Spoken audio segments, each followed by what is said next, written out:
La Loca presenta. Que nos debe ocupar y preocupar a todos los mexicanos. ¿A qué me refiero? A que esto por primera vez es una iniciativa política que incumbe y afecta a todos los mexicanos y no solo a los políticos. Y no se lo podemos dejar solo a los políticos. Me estoy refiriendo a la reforma electoral que ha propuesto el presidente López Obrador, que busca pues terminar con el INE como está concebido hoy y como ha funcionado, que ha permitido las alternancias que le permitieron al presidente López Obrador con este INE llegar a la presidencia de la República. También acabar y modificar lo que es el Tribunal Electoral del Poder Judicial de la Federación y terminar con los, si me permite llamarlo así, los institutos estatales electorales, las OPLES, pues, pero para identificarlo, y también eliminar los plurinominales para tener el control, sobre todo en la Cámara de Diputados y en el Senado de la República. Yo le aprecio mucho a José Woldenberg, fue el emblemático, sí, presidente del IFE de aquel año 2000, y un intelectual y un defensor de la democracia. Pepe, ¿cómo estás? Me da mucho gusto saludarte y te agradezco mucho que me hayas contestado el teléfono. Buenas tardes. Buenas tardes, Joaquín. Gracias a ti por la invitación. Me da mucho gusto estar contigo y con tu auditorio. A ver, ¿cómo ves esta iniciativa, Pepe? Yo lo he repetido varias veces, pero lo vuelvo a decir porque creo, como tú, que se trata de algo realmente muy importante. Y a mí lo que me gustaría es que esa iniciativa no pase, porque mucho de lo construido en las últimas décadas en México simple y sencillamente se estaría destruyendo. Y se estaría destruyendo no para mejor, sino para crear una autoridad electoral de carácter faccioso.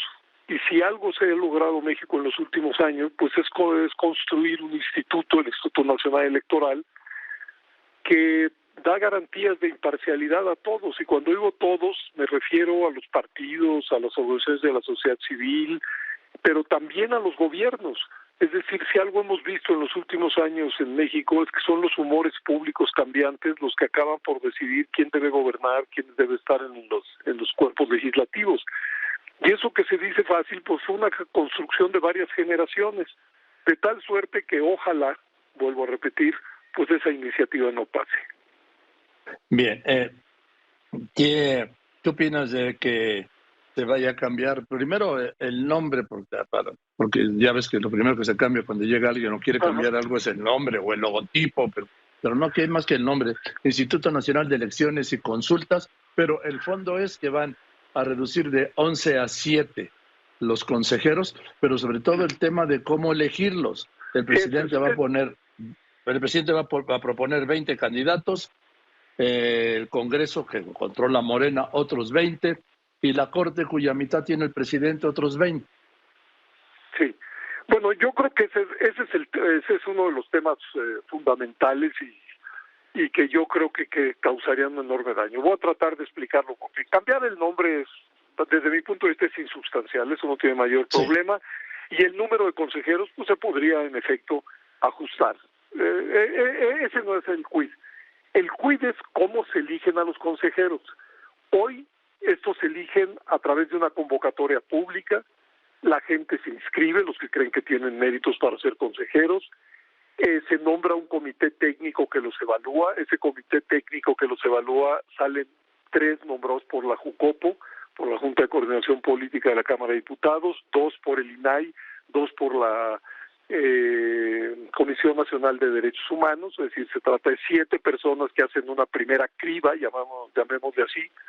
Esas construyen quintetas, y de esas quintetas en la Cámara de Diputados, por una mayoría de 2/3 partes, que ninguna formación política tiene, se nombra al presidente y a los consejeros electorales. Es decir, es una fórmula que lo que intenta es que quienes ocupen esos cargos sean gente no solamente capacitada, sino no alineada políticamente a ninguno de los contendientes. Y tal como tú lo dices, ahora se pretende sustituir esa fórmula por la que tú acabas de denunciar. Ahora el presidente va a proponer 20, 10 la Cámara de Diputados, 10 la Cámara de Senadores y 20 la Suprema Corte de Justicia. Y dicen, y eso es digamos el gancho para hacerlo atractivo, que serán los ciudadanos los que lo elijan a través de una votación universal, como votamos a nuestros legisladores y al presidente, a los gobernadores. Y digo que suena bien en primera instancia, pero hay que pensarlo en serio. ¿Por qué? Porque los únicos que tienen implantación a lo largo y ancho del país son los partidos políticos. Alguien que quiera ser consejero, pues por supuesto que no es conocido a lo largo y ancho del país.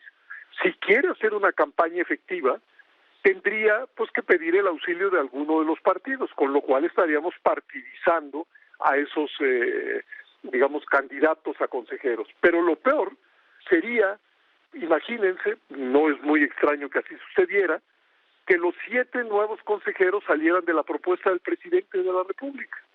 Es decir, de principio, pues serían gente que tendrían el sello de estar alineados a alguna posición política. Yo lo que señalo, y conmigo cientos de gentes lo han señalado, es que tenemos que preservar la autonomía del Instituto Nacional Electoral. Y con una fórmula como esto, eso se erosionaría para mal de todos. Es decir, es una jugada en donde todos y cada uno de los actores políticos, pero también de los ciudadanos, acabaríamos perdiendo por una simple y sencilla razón. Si algo nos ha dado el sistema electoral tal y como está, es a estas alturas la certeza de que quien gobierna y quien está en los puestos legislativos surgen de elecciones libres, transparentes, confiables. Y eso no es poca cosa. Y lo que es más extraño es que el presidente de la República salió de una elección organizada por el INE. Y sin embargo, ni eso al parecer lo ha convencido de que esa es una buena fórmula para organizar nuestra convivencia y nuestra competencia. Sí, porque además yo doy un dato.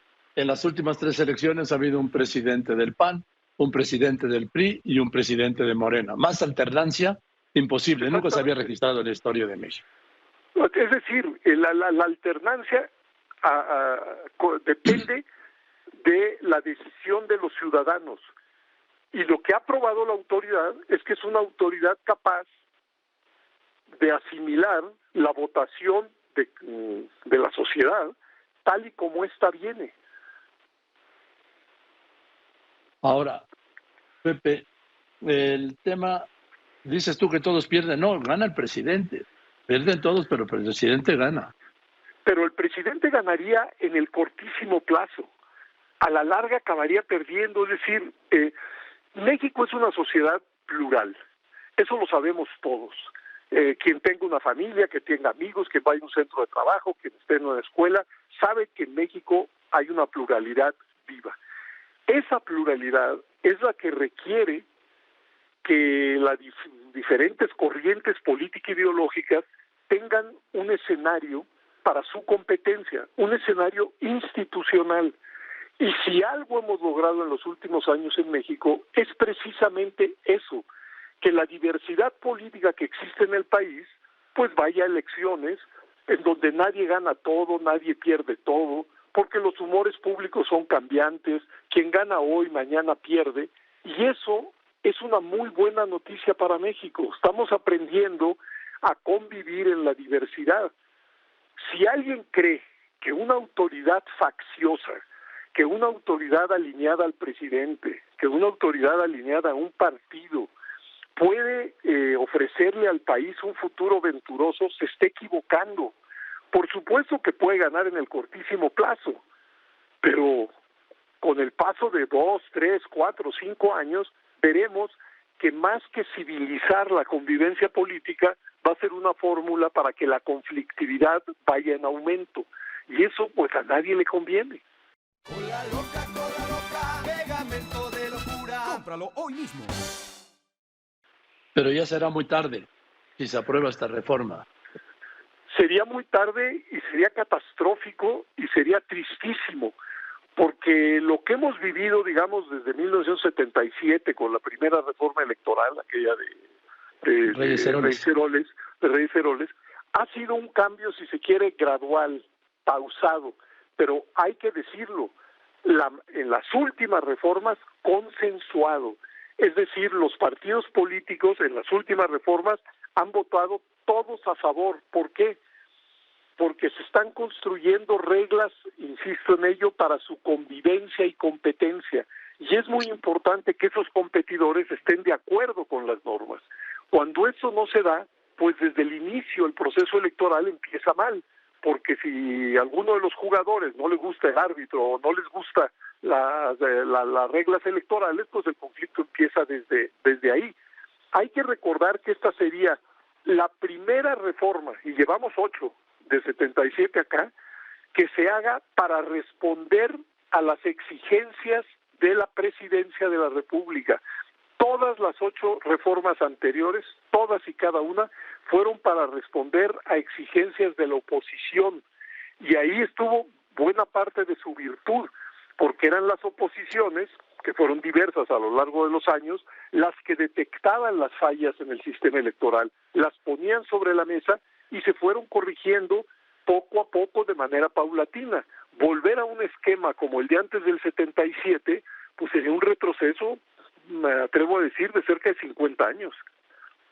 Yo solo requiero para los jóvenes, para recordar a los jóvenes, que antes no había Instituto Nacional Electoral, era la Comisión Federal Electoral, que sesionaba en la Secretaría de Gobernación, y que el presidente de la Comisión Federal Electoral era el secretario de Gobernación en turno. Lo que pasa es que luego esto se desconoce, Pepe. Así es, y bueno, y no solamente eso que acabas de decir con toda exactitud, sino que además la última elección que organizó la Comisión Federal Electoral, había una representación proporcional de los partidos en esa mesa. En esas elecciones de la del 88, el PRI, sí, que entonces era el partido hegemónico, tenía ni más ni menos que 16 representantes, y toda la oposición, todo el resto de los partidos tenía 12 representantes. Había además, como lo has dicho, el secretario de Gobernación, un diputado y un senador, que eran del PRI, pero si incluso esos 3 hubieran votado con la oposición, el PRI tenía 16 contra 15 votos. Es decir, era una autoridad totalmente facciosa. Bajo su atuendo de autoridad, pues aparecían los colores del partido hegemónico de entonces, el PRI. Bueno, yo creo que México no se merece volver a algo similar a eso, todo lo contrario. Insisto, la pluralidad nadie la va a poder acabar con ella. Ahora, lo que se pretende es, dado que no se puede acabar con la pluralidad, pues otorgarle una ventaja de salida a uno de los contendientes, alineando a la autoridad a la voluntad presidencial. Porque, permíteme decirte esto, si algo hemos visto en estos últimos años, es que el presidente de la República, por desgracia, no entiende ni valora el sentido de los órganos de Estado autónomos. Sí, así es. Y hay una ofensiva en su contra. Exactamente. Pero ¿por qué son autónomos? Porque son instituciones que en muchos casos tienen que presentarse frente al poder. Por ejemplo, la Comisión Nacional de Derechos Humanos, que ha sido desvirtuada.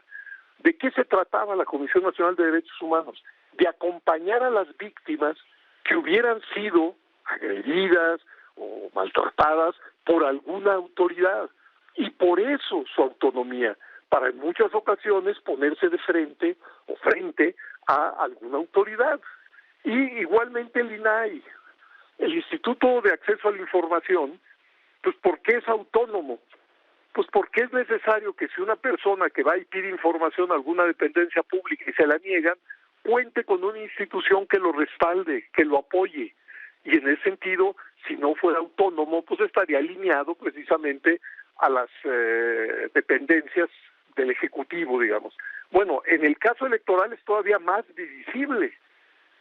Pues, haciendo la analogía caricaturesca con el fútbol, pues se requiere que el árbitro y el organizador del encuentro pues no porte la camiseta de ninguno de los equipos de fútbol, sino que sepa que su tarea es garantizar la reproducción de la democracia. Y para que la democracia se reproduzca es necesario que las autoridades electorales sean imparciales. Oye, Pepe, por último, ¿te merece algún comentario? Obviamente, la eliminación de los plurinominales, dejar el Senado de 128 a 96 y la Cámara de Diputados de 500 en 300. A ver, en la Cámara de Diputados no se eliminan los plurinominales. Por el contrario, se elegirían diputados plurinominales en cada estado de la República, por listas. Ahora, esa fórmula, digamos, podría funcionar bien en estados con una alta densidad de población, por ejemplo, en el Estado de México, la Ciudad de México, Veracruz. Pero en estados como Colima, como Campeche, como Baja California Sur, como Tlaxcala, etcétera, donde se eligen 2 o 3 diputados federales, pues la intención es muy clara, es dejar fuera a las minorías. Y en el caso del Senado, como tú sabes, hoy se eligen 3 senadores por entidad, 2 para la mayoría y 1 para la minoría. Y además una lista nacional de senadores. Esos sí son plurinominales.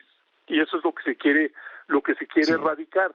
A ver, en la reforma de 1996, cuando se agregó esa lista, fue precisamente para inyectarle un cierto pluralismo a la Cámara de Senadores. Ahora, ciertamente esa lista distorsiona la idea original que había del Senado. Se supone que en el Senado debe haber el mismo número de representantes, independientemente de la población, de la extensión y demás. Sí. Entonces, sí lo dice, pero al quitar eso, digamos, vuelve, digamos, a la armonía original del Senado, pero con una fórmula que otra vez va a excluir a las minorías. ¿Por qué hacer el Senado más pequeño? ¿Por qué no hacer un Senado con los mismos senadores que tenemos a la fecha, los 128, y elegir 4 por entidad con criterios de representación proporcional? Pero no, lo que se quiere no es solamente hacer más pequeño, sino excluir a fuerzas políticas del Senado. Así es, y también en la Cámara de Diputados, ¿no? En la Cámara de Diputados, como te digo, en los grandes estados eso podría funcionar. No sé por qué quieren acabar con una tradición de 200 años, que es la de los diputados uninominales, porque nos podríamos quedar con un modelo mixto de auténtica representación proporcional estricta, que es lo que yo he estado señalando hace años. Es decir, que al final, entre porcentaje de votos y porcentaje de escaños, haya una correspondencia exacta. Y eso se puede hacer con un sistema mixto como el nuestro. Ahora, lo que se quiere es otra vez tener menos diputados, no sé para qué, para ver un ahorro pírrico, ¿no? Pero en detrimento de la representación de las pequeñas fuerzas políticas que no alcanzarían representación en todos los estados de la República donde se eligen 2, 3 o 4 diputados federales. Y para la hegemonía de Morena, tanto en el Senado como en la Cámara de Diputados. Yo creo que hay sobre todo en el Senado, ¿no? Creo que se trataría eso de beneficiar a la mayoría. Yo digo, si queremos discutir en serio la representación proporcional en la del Congreso, hay muchísimas fórmulas para lograr eso. Incluso con un sistema mixto para la Cámara de Diputados y con un sistema de elección en el Senado, en efecto, por entidad, pero con representación proporcional y un número de senadores que permita la representación de las minorías. Bien, Pepe, pues te aprecio mucho la claridad y te mando un abrazo y pues habrá que seguir con esto, ¿no? Pues sí. Muchísimas gracias, Joaquín. Un gusto escucharte. Al contrario. Y hasta luego. Gracias. El gusto escucharte a ti. Es el doctor José Waldemar, ¿sí? Expresidente, el presidente referencial del Instituto Federal Electoral en aquel proceso de 2000, donde por primera vez el PRI perdió la presidencia de la República. Con la Loca presentó